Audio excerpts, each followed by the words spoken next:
자, 오늘은 패러디에 대해서 하도록 하겠습니다. 인유와 연결되어서 나오는 내용이죠. 235페이지, 구교재 235페이지, 그리고 신교재 249페이지 내용입니다. 먼저 이제 패러디 단원을 하기 전에 말씀드릴 거에 있는데, 이 패러디는 사실 뭐 그렇게 사실 길게 얘기할 만한 게 아닐 수도 있어요. 그럼에도 불구하고 이 교재에는 하나의 절로서 패러디가 좀 중요하게 부각이 되어 있습니다.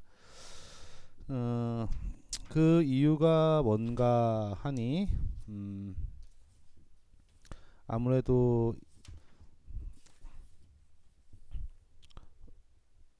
이제 그 90년대 그렇죠, 이제 포스트 모던이라는, 그러니까 이제 탈중심주의 뭐 같은 그런 어떤 새로운 문해사조가 이제 뭐 시든 소설이든 우리 또 뭐 그 외에 어떤 문학을 넘어선 문학의 전반에 좀 급부상하게 되는 그런 담론이 됩니다.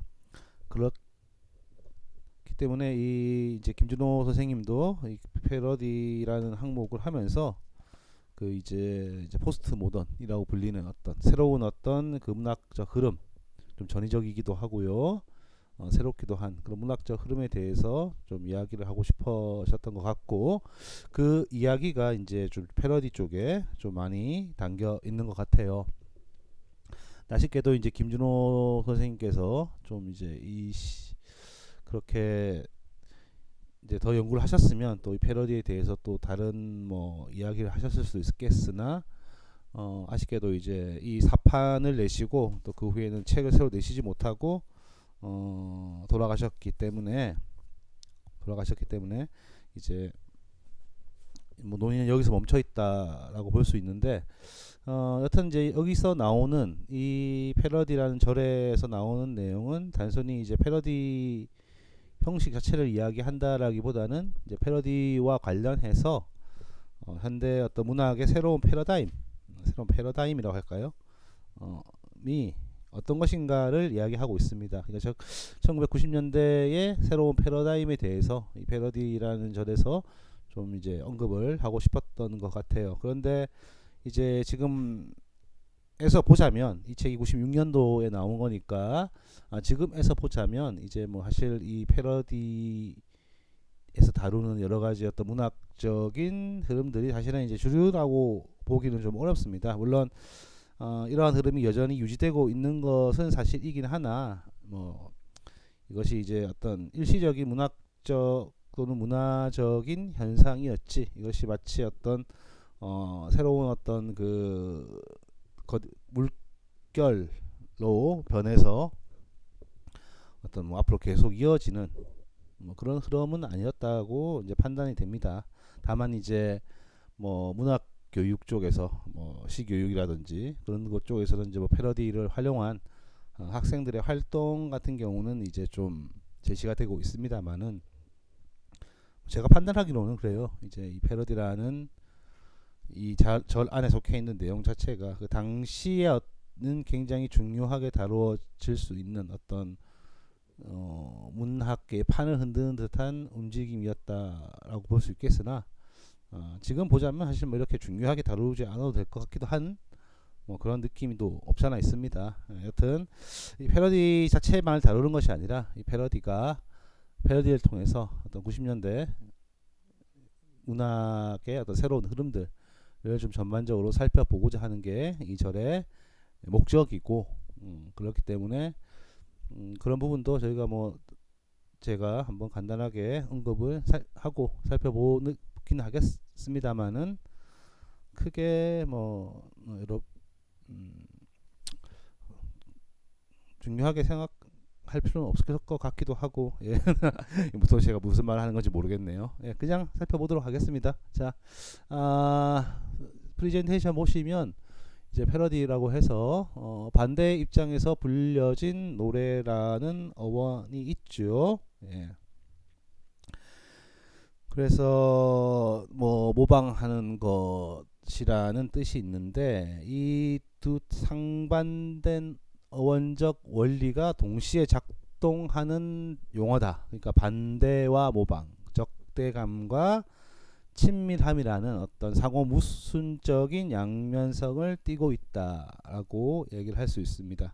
그러니까 이제 기본적으로 모방과 변용이 이 패러디를 구성하는 기본 개념이다. 그렇게 말씀을 드릴 수 있겠습니다.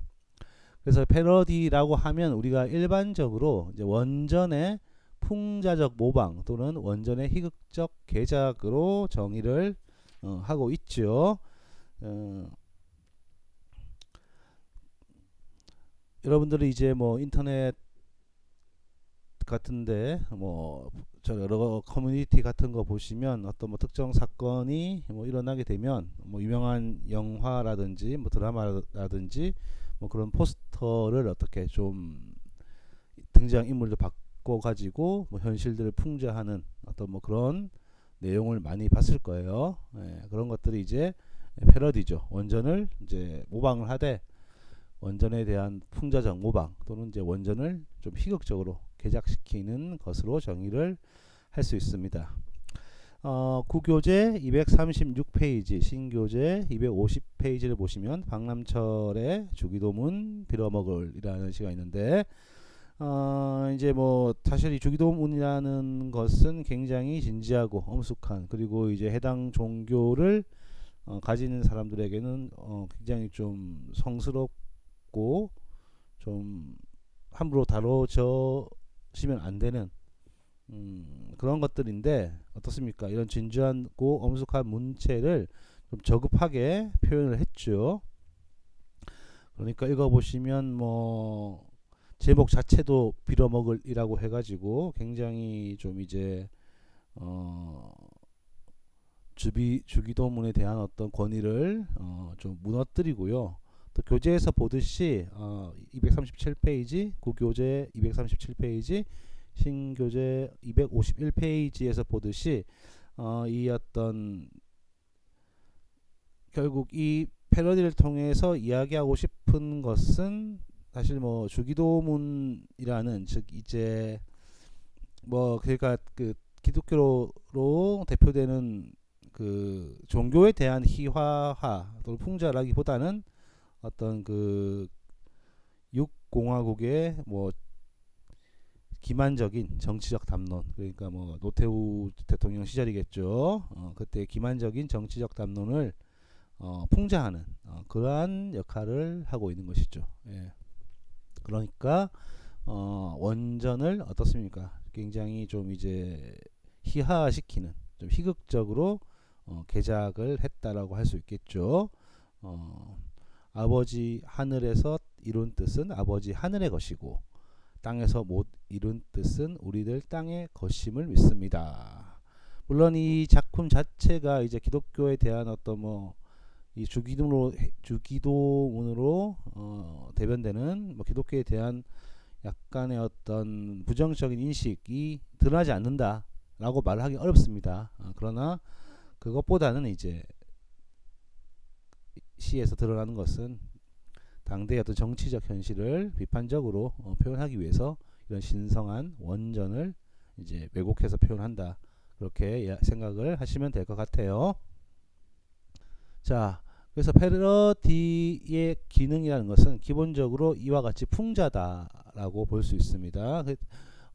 저기 이제 원전의 권위를 좀 비틀어 희화화한 것이고 원전 자체를 비꼬는 경우도 있고 아니면 이제 아까 봤던 그 주기도문처럼 이제 당대적 대상을 비꼬기 위한 것도 있다. 정치적 당대의 정치적인 비판을 하기 위한 것도 있다. 이 박남철의 주기도문 빌어먹으라는 것은 이 둘이 물론 이제 당대의 정치적 현실을 비판하는 것이 주이긴 하나 이 주기도문이라는 그 어떤 언수를 굉장히 비꼬음으로써 사실은 뭐 그 주기도문이라는 그 원전 자체도 굉장히 좀 약간은 비판적으로 드러내는 측면이 있는데 문병란의 가난 같은 경우를 보시면 이것은 원전에 대한 어떤 비판이 가장 핵심적인 내용이다라고 볼 수 있습니다. 구교재 249페이지 그리고 신교재 264페이지를 보시면 이 문병란의 가난이라는 시가 있습니다. 자, 이 시는 보시면 아시겠지만 그 서정주의 여러 시들 자체가 이제 모방이 대상이 되죠. 한 송이 국화꽃을 피우기 위해 뭐 이거 아시다시피 국화옆에서란 시고요. 가난은 한낱 남루가 아니다. 이거는 무등을 보며라는 부분이고 그렇기 때문에 이 시는 이제 원전 자체가 김영랑의 시인데 시 내용을 보시면 원전 자체가 모방의 대상이면서 풍자의 대상이 되고 있죠. 그러니까 김영랑이 서정주의 시 세계를 김영랑이라고 했죠. 서정주의 시 세계를 어떻게 비판적으로 보는 것이죠. 그러니까 서정주가 뭐 국화꽃을 피우기 위해 어쩌고 저쩌고 하면서 약간 좀 사회적인 것과 거리가 먼 좀 약간 초월적인 이야기를 하고 있을 때 또는 뭐 가난을 한낱 남루라고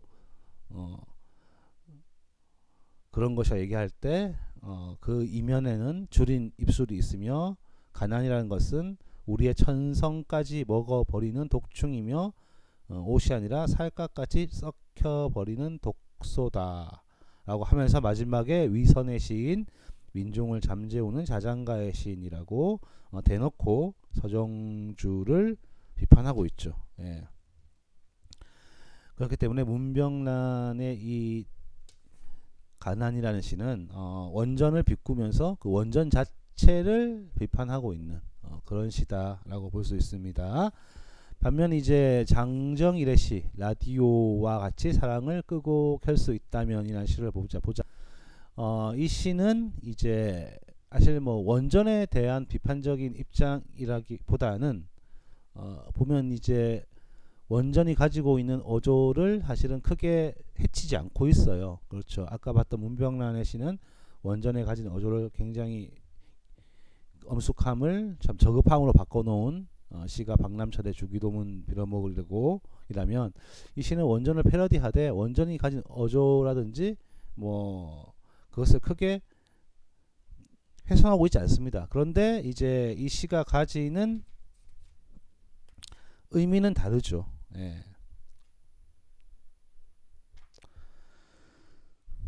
보시면 김춘수의 꽃이라는 시는 이제 아시다시피 어떤 관계의 어떤 영속성 이라는 시죠. 그러니까 우리들은 무엇이 되고 싶다, 변치 않은 것이 되고 싶다라고 하는 영속적인 관계에 대한 거라면 이 장정일의 라디오 같이 사랑을 켜고 끌 수 있다면이라는 시는 라디오처럼 쉽게 마지막 연 보시면 우리들은 모두 사랑이 되고 싶다. 어떤 사랑이냐? 끄고 싶을 때 끄고 켜고 싶을 때 켤 수 있는 라디오가 되고 싶다라고 하는 겁니다. 예. 즉 다시 말하자면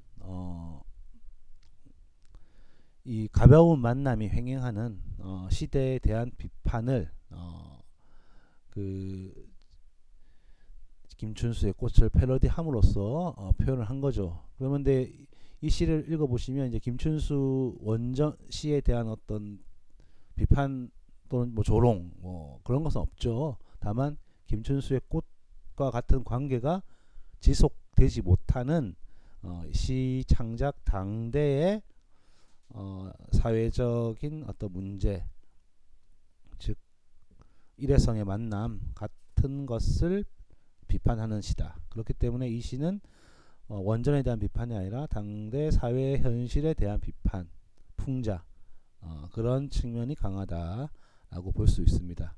그래서 패러디라는 것은 원전에 대한 비판이 있고 또는 이제 원전이 아니라 원전을 활용해서 특정 원전을 활용해서 이제 당대 현실을 비판하는 그런 풍자하는이죠. 풍자하는 그런 역할이 좀 강하고, 아까 봤던 박남철의 시처럼 그 두 가지가 좀 동시적으로, 물론 원전에 대한 비판보다는 그 당대 현실에 대한 비판이 좀 더 지배적이긴 하나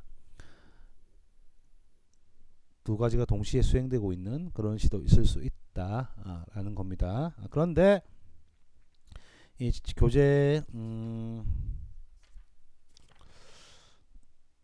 구교재 237페이지 그리고 신교재 252페이지를 보시면 이제 김영랑의 춘향 같은 경우는 문체의 어조가 진지하고 심각해서 희극적이지 않다. 그렇다고 해도 이것이 패러디가 아닌가.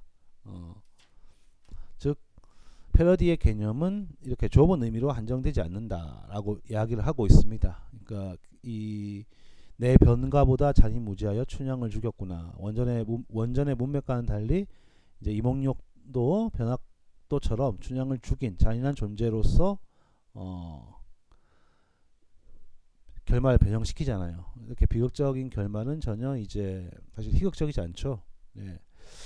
그럼에도 불구하고 이제 이것이 패러디냐, 이것은 패러디가 아니냐 하는 질문을 하면서 이 교재에서는 이것도 패러디다라고 본다면, 패러디라는 것은 아까 제가 말씀드렸던 풍자, 교재에서 얘기한 것처럼 풍자의 개념을 좀 넘어서는 그런 패러디 이론이 더욱 활성화되고 있다라고 얘기를 하는데, 사실 뭐 뒤에 나오는 이제 뭐 패러디의 여러 어떤 성격들은 어찌 보면 패러디라기보다는 좀 다른 어떤 그 현대 문학의 이론과 또 관련이 있을 수도 있어요. 교재에서는 패러디의 성격이라고 제가 제목을 이름 붙였는데, 뭐 상호 텍스트성, 타일 중심주의, 또 패스티시, 자기 반영과 메타시라고 했는데, 이거는 그냥 그 자체로 패러디하고 관련 없이 그 자체로도 충분히 라벨을 붙일 수 있는 성격들이죠. 예. 그러니까 이 앞서 봤던 그 김영랑의 춘향이라는 시를 패러디로 보지 말고 인유로 그냥 봐버리면, 패러디는 기본적으로 이제 어떤 풍자의 역할이 강한 것을 패러디라고 보고, 그 외에 꼭 패러디를 한다고 해서 그것이 그대로 뭐 남의 것을 따오는 게 다 패러디가 아니라, 좀 풍자의 성격이 강한 것만 패러디로 부르고 나머지는 그냥 뭐 패러디랑 관계없이 상호 텍스트성, 현대시의 특징, 상호 텍스트성, 타일 중심주의, 뭐 패스티시, 자기 반영과 메타시, 뭐 이렇게 얘기를 해도 사실 큰 문제는 없습니다. 다만 이제 이 각각 대상들이 이제 책의 저자는 계속 좀 패러디의 의미를 확장해 나가면서 이러한 여러 가지 이제 새로운 당대 시의 모습들을 패러디라는 카테고리 안에 좀 수용을 하고 싶었다. 그렇게 생각을 할 수 있겠죠.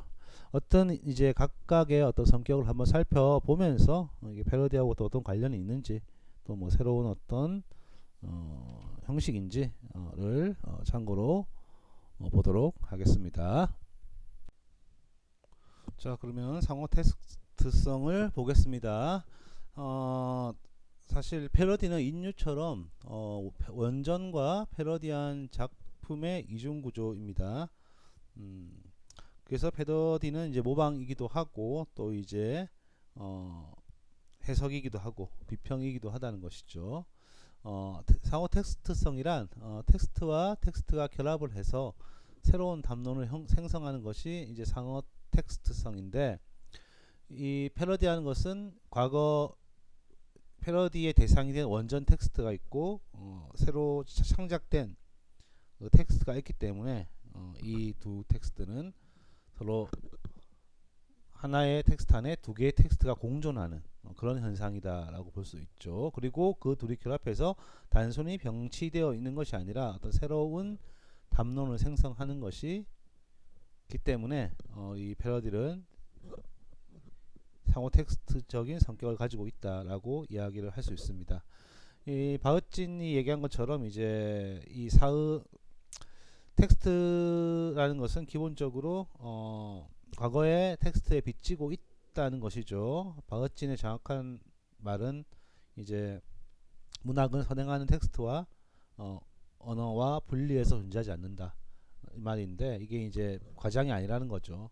모든 텍스트는 과거의 텍스트에 비치고 있기 때문에 사실 모든 텍스트가 다 뭐 상호 텍스트적인 성격일 수밖에 없다라고 하는데, 이 패러디는 그러한 상호 텍스트적인 성격이 좀 더 가시적으로 명시적으로 드러났다, 그렇게 보시면 될 것 같습니다. 예, 뭐 표절 좋아하는 사람이 표절하면서 막 변명하는 그런 말이 있죠. 뭐 하늘 아래 새로운 것이 없다라고 하는데, 사실 뭐 표절과 패러디의 차이는 그거겠죠. 어떤 새로운 어떤 그 담론, 새로운 의미를 생성하는가, 그렇지 않는가, 그것이 이제 뭐 표절과 패러디의 차이라고 할 수 있겠죠. 그러니까 단순히 어떤 그 기존의 원전이 가지고 있는 권위를 활용해서 자신의 작품을 치장, 데코레이션 하는 것은 뭐 표절이라고 볼 수 있겠지만, 그 텍스트를 통해서 새로운 어떤 의미를 생성한다면 그것은 뭐 패러디다라고 볼 수 있겠습니다. 그런데 뭐 그래 따지면 또 패러디와 인유와의 차이가 좀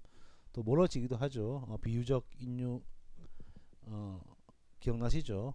원전과 또 새 대상의 간의 관계가 좀 긴장적인 관계를 형성하면서 어떤 병치적인 효과를, 병치 은유적인 효과를 낸다라고 말씀을 드렸습니다. 자, 어쨌든 이 패러디는 기본적으로 정전적인 텍스트를 원전으로 할 수밖에 없죠. 예. 정전적인 텍스트를 원전으로 할 수밖에 없습니다. 그래서 아까 봤던 뭐 장정일의 시라든지, 아니면 구교재 240페이지, 신교재 254페이지에 나오는 뭐 장경린의 김춘수의 꽃 같은 경우는 이제 잘 알려진 김춘수의 꽃을 패러디의 대상으로 했습니다. 예. 그리고 이들 시를 보자면 이제 뭐 어떤 권위를 인정하면서도 약간 이제 그 권위를 위반하는 경우, 장정일이 그렇죠. 그 김춘수 씨가 가지는 시의 권위를 인정하면서도 그 또한 또 다른 이야기, 그 시가 전하는 메시지와는 다른 메시지를 이야기하고 있고, 장경린 역시 우리는 서로에게 꽃보다 아름다운 이자가 되고 싶다라고 했으니까, 이거는 이제 약간 전 원전의 권위를 인정하면서도 약간 이제 좀 경멸한 듯한 느낌도 있죠. 꽃보다 아름다운 이자가 되고 싶다라고 했으니까. 예. 그래서 이제 이 패러디는 기본적으로 어떤 잘 알려진 정전과 새로 창작되어진 작품 사이에 어떤 긴장 관계들이 발생하면서 패러디가 이루어진다, 새로운 의미가 발생한다, 그렇게 보시면 될 것 같고요. 이 패러디라는 것은 이제 좀 더 확장하다 보면, 그러니까 상호 텍스트적으로 패러디를 확장하다 보면 이제 패러디 대상이 문학이 아니라 어떤 비문학적 담론 즉이라든지, 아니면 또 대중예술에서도 이제 패러디를 찾아볼 수 있다. 왜냐? 비문학적 담론을 원전으로 한다던가 대중예술을 원전으로 해서 작품이 생산되고 있다는 것이죠. 그래서 구교재 240페이지 마지막 단락이라든지 신교재 255페이지 두 번째 단락 같은 내용입니다. 보시면 이 원전의 외연은 패러디 대상의 주종인 작품과 언어뿐 아니라 특정의 인물, 사물, 관습, 성문화된 형식, 학파, 수법, 다른 문학 장르, 다른 예술 장르, 대중문화, 그리고 정치적 담론, 광고, 신문기사 등 비문학적 담론 등으로 확산되고 있다라고 했습니다. 그래서 오기원의 빙그레 우유 200ml 패키지를 보시면 이 시에서 원전은 뭡니까? 문학 작품이 아니라 신문, TV, 라디오 등 대중 전달 매체에서 보고 듣는 광고죠. 예. 그래서 이것은 시와 광고가 결합된 상호 텍스트적인 거다라고 얘기를 할 수 있습니다. 예. 그래서 원래 있던 문맥에서 새로운 문맥으로 옮겨지는 것, 이것이 상호 텍스트성이라 할 수 있는데, 사실 이 오기온의 시는 이제 흔히 꼴라주라는 말을 많이 쓰죠. 꼴라주라는 말을 많이 쓰는데, 이건 뭡니까? 문학이라는 것이 기본적으로 현실을 변형시키는 거다 라고, 모든 예술이나 마찬가지 현실을 어떤 작가가 개입해서 변형시키는 것이 문학이라고 봤다면, 이 콜라주라는 형식은 뭡니까? 현실에 있는 요소를 그대로 가져오는 거예요. 그러니까 문학적으로 가공을 하지 않고 그대로 가져오는 것이죠. 예. 그래서 그러다 보면 이 오기온의 시는 뭐 패러디라고도 볼 수 있겠으나 사실 콜라주의 형식이 콜라주라고 볼 수 있죠. 현실에 있는 것, 뭐 시의 첫 연을 보시면 양쪽 모서리를 함께 눌러주세요라고 했으니까 이거는 이제 그 자판기에 있는 그 메모를 그대로 옮긴 거죠. 예. 따르는 곳 화살표, 뭐 또 뭐 옆으로 가는 화살표, 예. 뭐 그런 것들을 보시면 전부 다 이제 현실에 있는 것을 가공하지 않고 그대로 옮겨온 거다라고 볼 수 있습니다.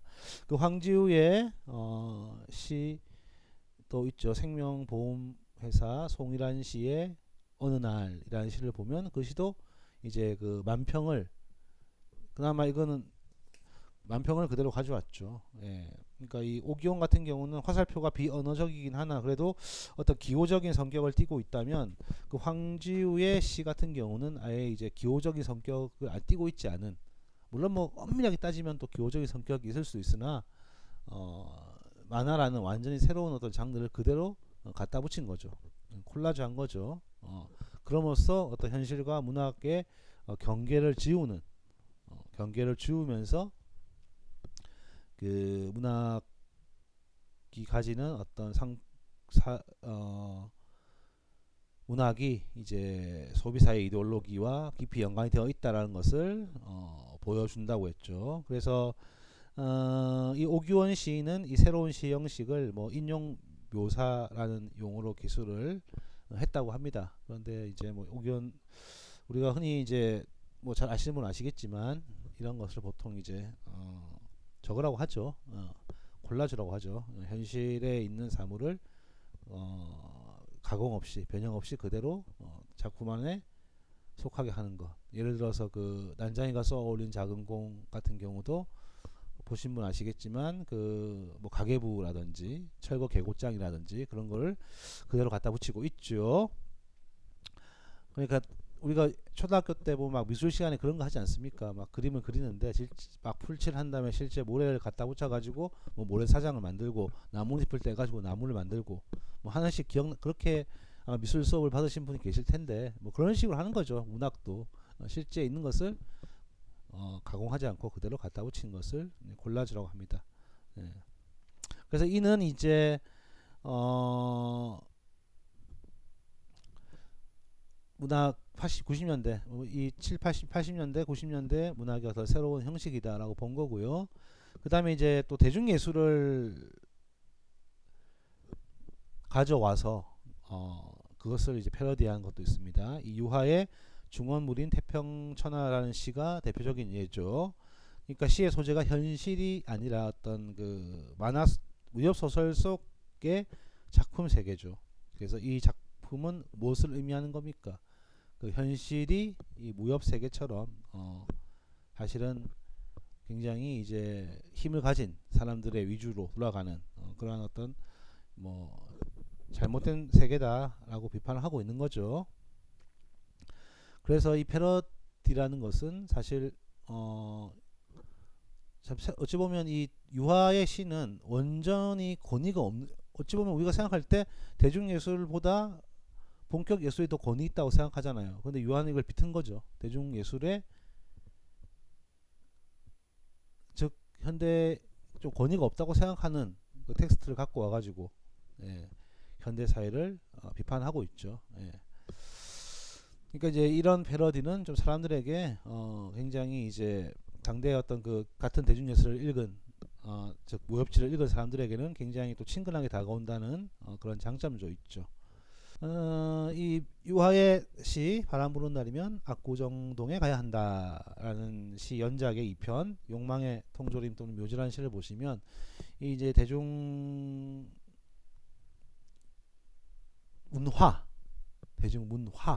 그러니까 대중문학도 대중문화에 포함이 된다고 보자면 이 대중문화를 어떻게 굉장히 시에다 많이 갖다 붙이죠.